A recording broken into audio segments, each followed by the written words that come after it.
একটা ইন্টারনেটে একটা রিসেন্টলি একটা ঘটনা দেখলাম, একজন মানুষ কুকুর সাজছে এবং কত লাখ টাকা যেন খরচ করে কুকুরের মতো একটা পোশাক পরে কুকুর হয়ে ঘুরে বেড়াচ্ছে। মেন্টালিটি কোথায় চলে গেছে? ওরা হচ্ছে ভালো থাকতে, মানুষ থাকতে ইচ্ছা করে না, ওর কুকুর বিড়ালি হইতে ইচ্ছা করে। ওর শিক্ষা, ওর সমাজ তো ওরে কুকুর বিড়ালের শিক্ষাই দিচ্ছে, ও মানুষ হবে কিভাবে? তখন আর ওর এটা আর ভালো লাগতেছে না। দুনিয়ায় সুস্থ মানুষ যারা, একটু যাদের মেন্টালিটি আছে, মানবতা বোধ আছে, মানবিকতা আছে, রেশনালিটি আছে, সেই মানুষ এটা দেখলে কি বলবে? এটা পাগল ছাগল ছাড়া আর কারো এই কাণ্ড এটা হইতে পারে না। কিন্তু ওয়েস্টার্নরা এরকম পাগল ছাগলের জন্ম দিচ্ছে। মাঝে মাঝে ওই পাগলের জন্ম হয় কারণ তার শিক্ষা কাঠামো, তার সামাজিক ব্যবস্থা, তার পারিবারিক কাঠামোগুলো তাকে এমনভাবে বিচ্ছিন্ন করে ফেলে, সে ট্রমাটাইজ হয়ে যায়। সে কি করবে সে বুঝতে পারে না। তার আসলে রেসপন্সিবিলিটি কি অ্যাজ এ হিউম্যান বিং? সে দুনিয়াতে কেন আসছে, কেনই বা কিছুদিন পরে তাকে চলে যেতে হবে? এই দর্শনটা যখন তাকে শিক্ষা দেওয়া হয় না, তখন তার শিক্ষা কাঠামো শুধুমাত্র সে মনে করে এই শিক্ষায় শিক্ষিত হব, কিছু টাকা ইনকাম করব। ফ্রি সেক্স, লিভিং টুগেদার প্রথাগুলো তাদের সামাজিক কাঠামোগুলোকে ভেঙে চুরে খান খান করে ফেলছে। 43% সন্তান আমেরিকায় জন্মগ্রহণ করে তার পিতৃ পরিচয় সম্বন্ধে ধারণা লাভ করে না। সুইডেনের 72% মানুষ জানে না তার বাবার পরিচয়টা কি। ব্রাজিলে ফ্রি সেক্স, লিভিং টুগেদার প্রথা চালু থাকার কারণে, জার্মানিতে এই জিনিসগুলো চালু থাকার কারণে এখানে ছেলেরা ছেলেদের বিয়ে করে গেই ম্যারি, মেয়েরা মেয়েদেরকে বিয়ে করে লেসবিয়ানিজম। জন্মের পর থেকে ছেলেদের প্রতি মেয়েদের ওই আকর্ষণ, ইন্টারাকশন গুলো একেবারেই কমে যায় ফ্রি সেক্স, লিভিং টুগেদার থাকার কারণে। তারা বিকিনি পরে ঘুরে বেড়ানোর পক্ষে সাফাই গাইবে যে এইটা হচ্ছে মডার্নাইজেশন, এটা হচ্ছে পোশাকের স্বাধীনতা। কিন্তু যখন একজন বোরকা পরিহিত একজন নারী বলবে আমি বোরকা পরার কারণে ক্লাসে আমাকে হেনস্থার শিকার হয়েছে, তখন এই তথাকথিত মডার্ন নারীবাদীদের মুখে কুলুপ থাকে। জীবনে দেখলাম না মুসলিম অধ্যুষিত এই বাংলাদেশে, যেখানে নারীদের অধিকাংশই প্রায় বলা চলে 60% 70% বোরকা পরিধান করে। এটা তাদের পোশাকের স্বাধীনতা এবং মুসলিম সেন্টিমেন্টের জায়গা থেকে তারা এটা ধারণ করে। এই মানুষদের জন্য রাজপথে দাঁড়িয়ে কোনোদিন আন্দোলন করে তারা বলছে নারীদের জন্য প্রতিটা মসজিদে আলাদা নামাজের সুব্যবস্থা থাকতে হবে, তাদের ওয়াশরুমের সুব্যবস্থা থাকতে হবে। এই কথাগুলো জীবনে বলবে না, এটা নারীদের কোনো অধিকারের মধ্যে পড়ে না তাদের জন্য। বরং ডাকসু বোরকা পরিহিত পর্দানশীল নারীদের জন্য টিএসসিতে ছোট করে একটু ব্যবস্থা করেছে। এইটা নিয়ে দেখছি বিভিন্ন জায়গায় অ্যালার্জি শুরু হয়ে গেছে তাদের। কেন চুলকায়? এটা তো তোমাদের জন্য করে নাই, যাদের জন্য করছে তারা তো কথা বলে না। এটা প্রবলেমটা হচ্ছে তারা স্বাধীনতার কথা বলে, মুক্ত চিন্তার কথা বলে, তাদের মূল কথাটাই হচ্ছে ইসলাম যেখানে আছে সেখানে অ্যাটাক করো। নামটা দিচ্ছি সেকুলারিজম, নামটা দিচ্ছি হচ্ছে নিউট্রালিজম, কিন্তু আলটিমেটলি ওই সেকুলারিজমও যে একটা পার্টি, একটা পথ, একটা মত, সেটাকেই তারা এই সোসাইটিতে এস্টাবলিশ করার জন্য তারা স্ট্রাগল করে যায়। ঘরের মধ্যে মায়ের কাছে সন্তান নিরাপদ না, ঘরের ভিতরে বাবার কাছে তার মেয়ে নিরাপদ না। ওয়েস্টার্ন সোসাইটিতে গিয়ে দেখেন না, এই সোসাইটিগুলো তারা নিজেদেরকে বলে we are India's society, we are modern society, কিন্তু গ্রাজুয়ালি তারা ডিক্লাইন হচ্ছে, নেগেটিভ পপুলেশনের দিকে যাচ্ছে, সামাজিকীকরণ হারাচ্ছে, সোশ্যাল বন্ডিংস গুলো হারাচ্ছে। তাদের এডুকেশন, তাদের বড় বড় অট্টালিকা, কিছু মিসাইল তৈরি করা আর কিছু যান্ত্রিক উৎকর্ষতা সাধন ছাড়া আর কোনো কিছুই দিতে পারে না। এখন তাদেরকে হায়ার করতে হয়, মানুষ হায়ার করতে হয় কোথা থেকে? যান অস্ট্রেলিয়াতে, তাদের জনগোষ্ঠী কমতেছে, ধার করে হচ্ছে ভিয়েতনাম থেকে, ধার করে ইন্ডিয়া থেকে, ধার করে বাংলাদেশ থেকে, ধার করে মুসলমান কান্ট্রিগুলো থেকে ধার করতেছে জনগোষ্ঠী। ইউরোপ আমেরিকায় যান, অনায়াসে আপনাকে দিয়ে দেবেন নাগরিকত্ব। যান না সৌদি আরবে, সারাদিন কান্দেন, কোনোদিন নাগরিকত্ব দিচ্ছে না তারা। অনেক কষ্ট সেখানে। মুসলিম দেশগুলোতে এত অভাব অনটন তাদের নাই, জনগোষ্ঠী নিয়ে এত কার্পণ্যতায় ভোগে না তারা, কিন্তু তাদের সংখ্যা গ্রাজুয়ালি ডিক্লাইন হয়ে যাচ্ছে। এমন এডুকেশন, ফ্রি মিক্স, এই ফ্রি মিক্সিং ব্যবস্থাগুলো তাদের ধ্বংস করে ছাড়ছে।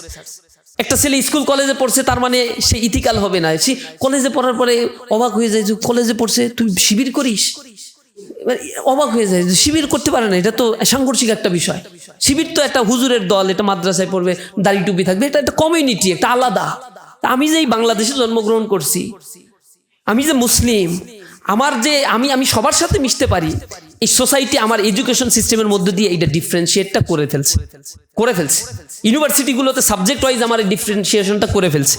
সিঙ্গাপুরে যান, যেই রাষ্ট্রটাকে একবারে আলাদাই করে দেওয়া হয়েছে, তার স্বাধীনতার জন্য কান্নাকাটিও করা লাগে না, জোর করে যারা স্বাধীন করে দিছে, সেই রাষ্ট্র অল্প কয়েকদিনের ব্যবধানে একজন চিন্তক রাজনীতিবিদ লি কুয়ানের নেতৃত্বে মেরিটোক্রেসিকে প্রায়োরিটি দিয়ে এবং ওই মেধাবীদেরকে রাজনীতিতে পুনর্বাসন করার মধ্য দিয়ে কিভাবে সিঙ্গাপুর আমলাতন্ত্র থেকে বের করে একটা জাতিকে উন্নত জাতিতে পরিণত করেছে দেখেন, এবং সেটাকে আমাদেরকে অ্যাবজর্ব করতে হবে।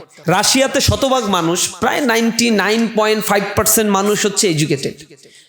এখানে এত বেশি শিক্ষার কাঠামো উন্নত হওয়ার পরেও সুইসাইডাল রেট হিসাব করলে যে কয়টা দেশের তালিকা করা হয় তার টপ 10-এর মধ্যে রাশিয়া কেন থাকে? লিথুনিয়াতে মানুষ কেন বাঁচতে চায় না? কেন সেখানে সুইসাইডাল রেট বেশি? এডুকেশন সিস্টেমের সাথে তো এটা কমার কথা ছিল। এডুকেশন সিস্টেম বাড়ার সাথে সাথে এটা তো ইনভার্স একটা রিলেশনশিপ হওয়ার কথা ছিল। এডুকেশন সিস্টেম আপওয়ার্ড হবে, করাপশন ডাউনওয়ার্ড স্লোপিং হবে। That means there is inverse relationship between corruption, suicidal rate and education system. কিন্তু সেটা দিতে পারে নাই। উত্তর কোরিয়ায় আপনি যান, করাপশন রেট হাই, এডুকেশন রেটও হাই। আপনি ভিয়েতনামে যান, সেখানে করাপশন রেট হাই, এডুকেশন সিস্টেমের এডুকেটেড পার্সনদের রেটও হাই। তাহলে এটা কেন প্যারালালি চলে? এডুকেশনের উদ্দেশ্যটা কি? ভোগবাদী কিছু মানুষ তৈরি করা? সেটা তো হওয়ার কথা ছিল না। এডুকেশনের মূল জায়গাটা হচ্ছে, এটাকে বলা হয় this is a backbone of a nation. একটা জাতির মেরুদণ্ড যদি সোজা না হয়, সে জাতি কখনো উৎকর্ষতা সাধন করতে পারে না। এ কারণে পৃথিবীতে শিক্ষিত মানুষের সংখ্যা বেড়েছে, উন্নত রাষ্ট্রের পরিমাণ বেড়েছে, এন্টি ব্যালাস্টিক মিসাইল তৈরি করার রাষ্ট্রের পরিমাণ বেড়েছে, সাবমেরিন কেবল তৈরি করেছে, MQ-9 রিপার তৈরি করছে, MiG-52 তৈরি করছে, ড্রোন তৈরি করছে। কিন্তু এই মানুষগুলো আবার এই ড্রোন তৈরি করে মানুষকে হত্যা করার ওয়েপন্স তৈরি করে রেখেছে। মনুষ্যবিহীন বিমান পাঠিয়ে দিয়ে স্টেপে হাজার হাজার মানুষকে, নিরস্ত্র মানুষগুলোকে, দুর্বল শিশু এবং নারীদেরকে হত্যা করে ফেলছে। চেচনিয়া, বসনিয়ায় জাতিগত নির্যাতন চালানো হয়েছে, রুয়ান্ডায় পলপটের নেতৃত্বে গণহত্যা চালানো হয়েছে, কম্বোডিয়ায় গণহত্যা চালানো হয়েছে, চায়নায় গণহত্যা চালানো হয়েছে। পৃথিবীর এই জায়গাগুলো আরো অনেক অনেক ইতিহাসগুলো আছে। আলবেনিয়ার কথা আমরা জানি। এই জায়গাগুলোতে সেকুলাররা যখনই একটা রিভলিউশন করেছে, তখন তারা গণহত্যা চালিয়েছে। এবং পৃথিবীর ইতিহাসে তাদের এই গণহত্যার সিস্টেম হচ্ছে, তাদের সিস্টেমের সাথে, থিঙ্কিং এর সাথে যেই যাবে না তাদেরকেই তারা হত্যা করবে। শহীদ আব্দুল মালিককে হত্যা করেছে কমিউনিস্টরা, কমরেডরা। এরা বলেছে যে আমরা নিউট্রাল একটা বিষয় চাই, লিবারেল একটা বিষয় চাই, ধর্মের কোনো জায়গা নাই। তো যে ধর্মের জায়গা নাই তার উপরে তুমি কেন তোমার মতটা চাপাই দিচ্ছ? তুমি যখন নিউট্রাল একটা কথা বলছো যে আমি মুক্ত চিন্তার স্বাধীনতা চাই, যখন কেউ ভিন্ন চিন্তা করে তাকে কেন তুমি দোষারোপ করছো?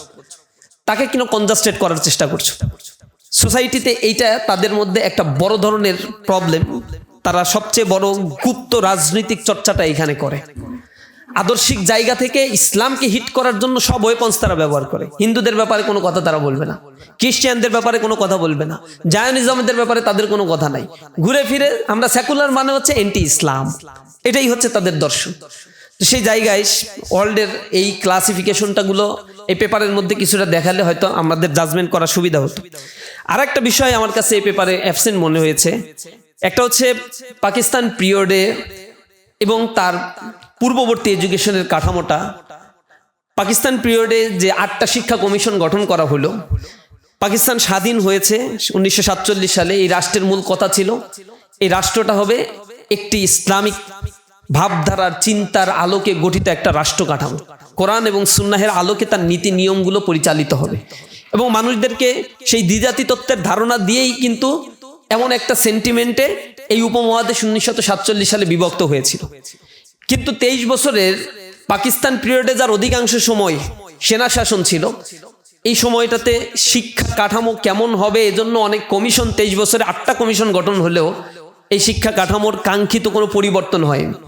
সর্বশেষ শিক্ষা কাঠামোর কমিশন নিয়ে যখন কমিশন প্রস্তাবনা দিয়েছে, তার প্রস্তাবনার আলোকে নূর খান শিক্ষা কমিশনের উপরে ভিত্তি করে যে ইথিক্যাল এডুকেশন সিস্টেমের কথা তারা বলেছে, সেই জায়গায় যখন আলোচনা করতে গিয়েই মূলত এই মেসাকারগুলো হয়েছে এবং বিভিন্ন জায়গায় এই সেকুলার যারা ছিল তারা নানা ধরনের মব ক্রিয়েট করেছে, মব সৃষ্টি করার জন্য চেষ্টা করেছে। তো সেই পাকিস্তান পিরিয়ডের শিক্ষা কাঠামোর ভিতরে কোন বিষয়গুলো ইনকর্পোরেট করা হয়েছিল এবং কেন এই অঞ্চলে উপনিবেশবাদী এই শিক্ষা কাঠামোই থেকে গেল, 47-এ স্বাধীনতার পরেও পাকিস্তান কেন একটা শিক্ষা কাঠামো তৈরি করতে পারলো না? কি কারণে পাকিস্তানের কনস্টিটিউশনটা তৈরি করতেও 9টা বছর সময় লেগে গেল। ডিলিমাটা কোথায়?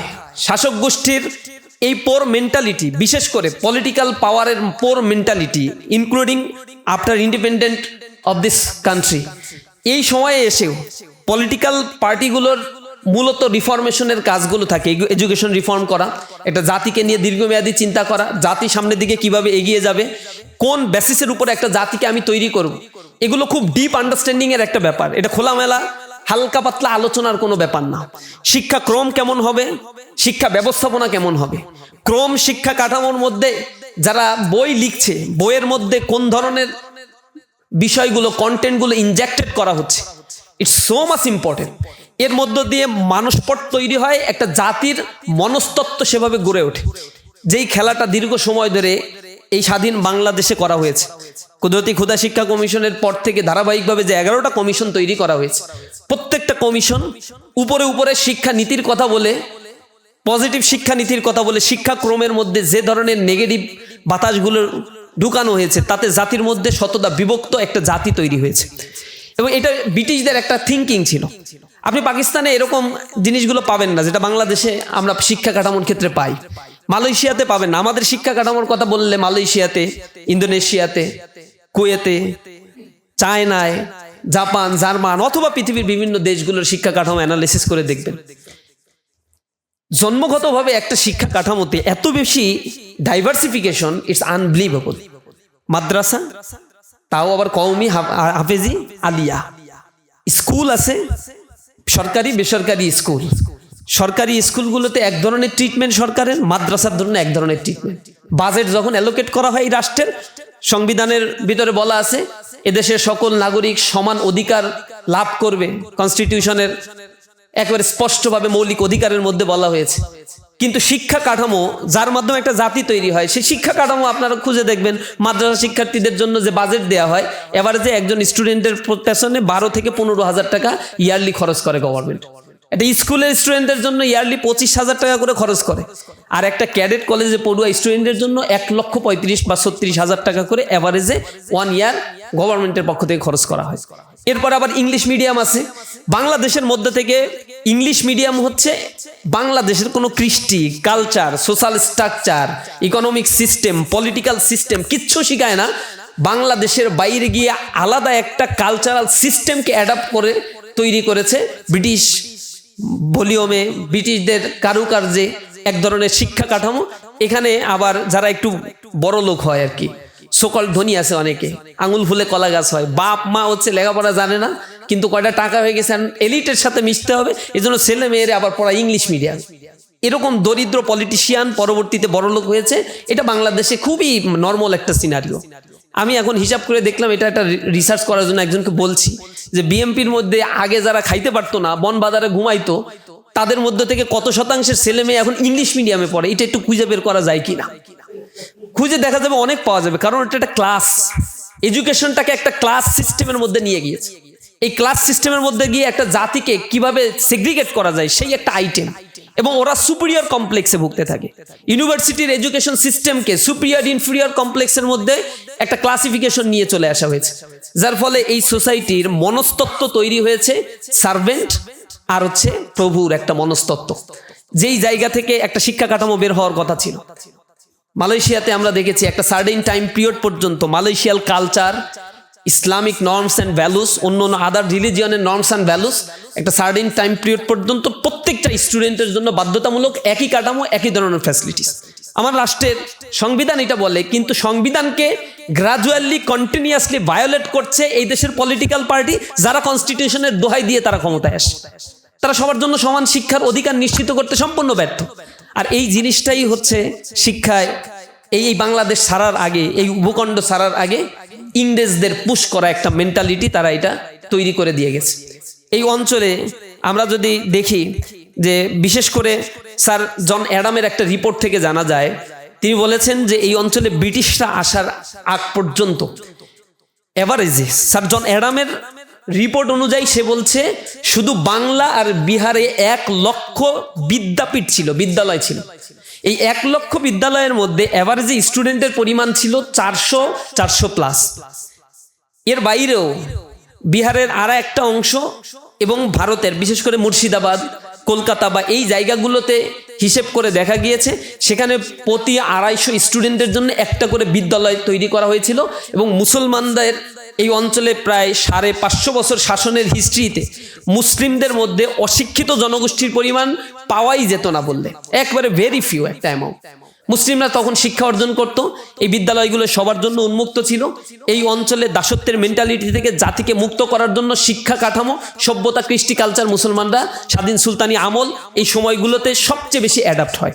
এবং এই সময় বিশেষ করে আব্বাসীয় খেলাফতের সময়, যেটা উমাইয়াদের পরে 750 থেকে 1258 এই পর্যন্ত, এই দীর্ঘ একটা সময় ধরে আব্বাসীয় খেলাফতের সময় এখানে 37 জন খলিফা এসেছিলেন। প্রত্যেকেই জ্ঞান বিজ্ঞানের উৎকর্ষতা সাধনের গুরুত্বপূর্ণ ভূমিকা তারা পালন করেছিলেন এবং সেই ঢেউটা এই অঞ্চল পর্যন্ত চলে এসেছিল।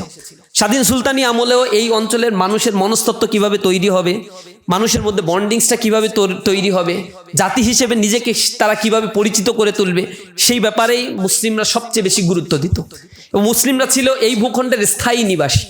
দুইটা জাতিকে এই অঞ্চলের স্থায়ী নিবাসী বলা হয়, একটা হচ্ছে আর্য আর একটা হচ্ছে মুসলিম। কারণ এরা এখান থেকে লুটপাট করে সম্পদ নিয়ে চলে যায়নি, এখানে এসে শুধু শাসন করার জন্য তারা আসে নাই, এখানে থাকছে, বিয়ে শাদী করছে, সংসার করেছে, জাতির জন্য চিন্তা করেছে, ব্যবসা বাণিজ্য করেছে, পুরো জাতিকে উঠিয়ে নেয়ার জন্য, বিশ্বের দরবারে উন্নত করার জন্য যা করণীয় মুসলিমরা এখানে তাই করেছে। এর আগে দাজরা এসেছিল, ওলন্দাজরা এসেছিল, এখানে অনেকেই এসে শুধু মশলা নিয়ে লুটপাট করে এখান থেকে চলে গিয়েছে এবং সাপ্রেশন করেছে, আগ্রাসন চালানো হয়েছিল। মুসলমানরা শুধুমাত্র এখানে ইকোনমিক ডেভেলপমেন্টের জন্য, সোশ্যাল স্ট্রাকচার ডেভেলপমেন্টের জন্য অনবদ্য ভূমিকা পালন করেছে।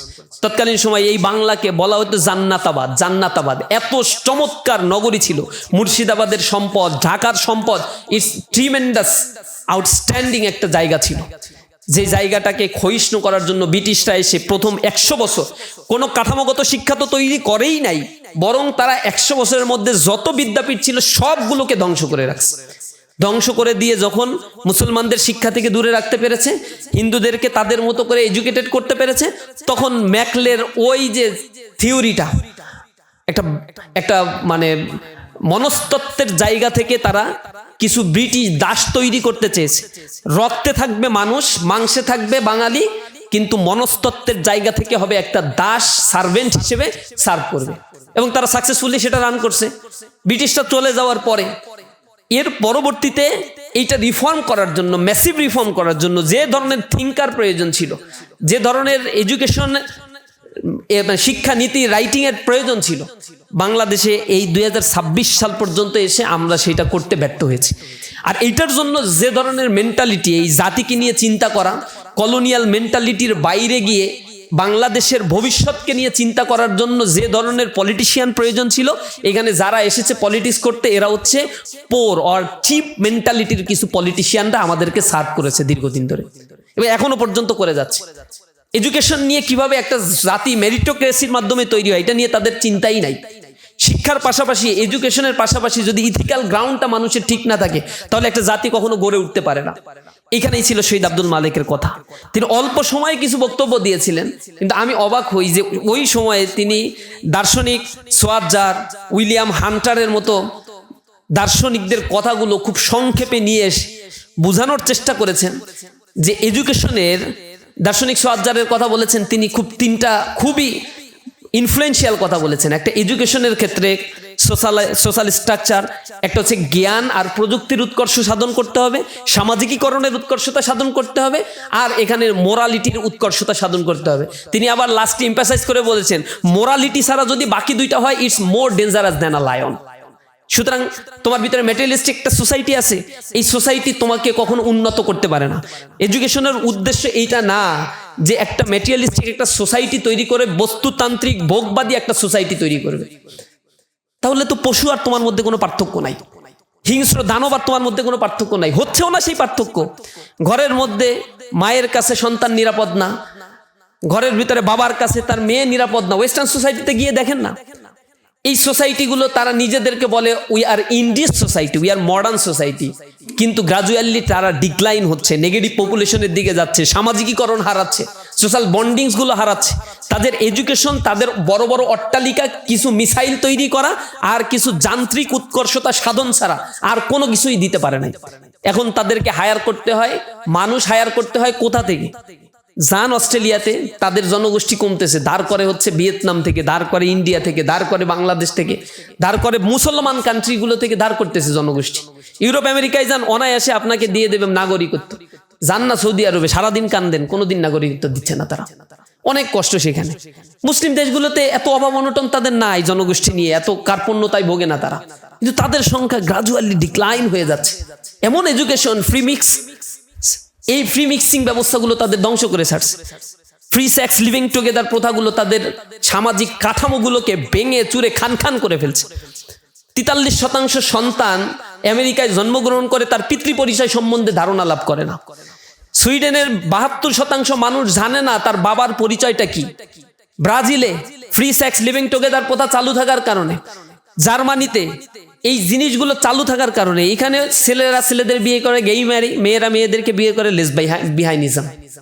জন্মের পর থেকে ছেলেদের প্রতি মেয়েদের ওই আকর্ষণ, ইন্টারাকশন গুলো একেবারেই কমে যায় ফ্রি সেক্স, লিভিং টুগেদার থাকার কারণে। মেন্টালি তারা হয়তো লেখাপড়া করে কিছু বস্তুতান্ত্রিক, কিছু অর্থনৈতিক সমৃদ্ধি অর্জন করছে, কিন্তু তারা হয়ে যাচ্ছে একেবারেই জড় বস্তু আর হিংস্র পশু পাখির মতো। একটা ইন্টারনেটে একটা রিসেন্টলি একটা ঘটনা দেখলাম, একজন মানুষ কুকুর সাজছে এবং কত লাখ টাকা যেন খরচ করে কুকুরের মতো একটা পোশাক পরে কুকুর হয়ে ঘুরে বেড়াচ্ছে। মেন্টালিটি কোথায় চলে গেছে?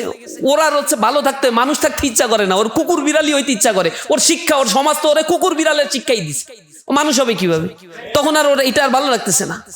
দুনিয়ায় সুস্থ মানুষ যারা, একটু যাদের মেন্টালিটি আছে, মানবতা বোধ আছে, মানবিকতা আছে, রেশনালিটি আছে, সেই মানুষ এটা দেখলে কি বলবে? এটা পাগল ছাগল ছাড়া আর কারো এই কাণ্ড এটা হইতে পারে না।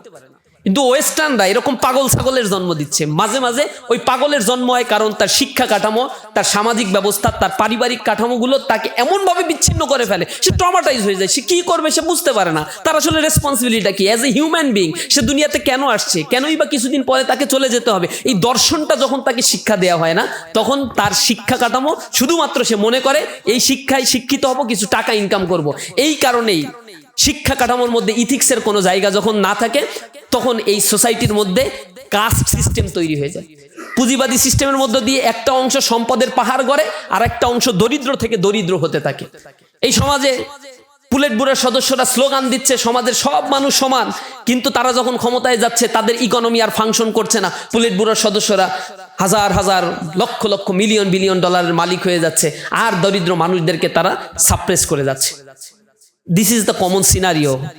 এই মূল কারণটাই হচ্ছে এডুকেশন সিস্টেম এই সেগ্রিগেশনগুলো তৈরি করছে। আমার বাংলাদেশে যেমন মেন্টালিটি তৈরি করছে, মাদ্রাসায় শিক্ষিত মানুষের ব্যাপারে নেগেটিভ একটা ধারণা যে মাদ্রাসায় পড়ছে ও আর কি করবে, কওমিতে পড়ছে ও তো মাদ্রাসার হুজুর হওয়া ছাড়া আর কিছুই করার কিছু নাই, কারণ কওমি মাদ্রাসাগুলোতে পড়ে এসে ডাক্তার হইতে পারবে না, ইঞ্জিনিয়ার হইতে পারবে না। এরকম একটা কাঠামোগত জায়গাগুলোতে নিয়ে চলে গেছে যে ওর মেন্টালিটি হচ্ছে উনি হচ্ছে এই সমাজের জন্য একটা পার্টিকুলার সেক্টরের জন্য, আর কিছুই না।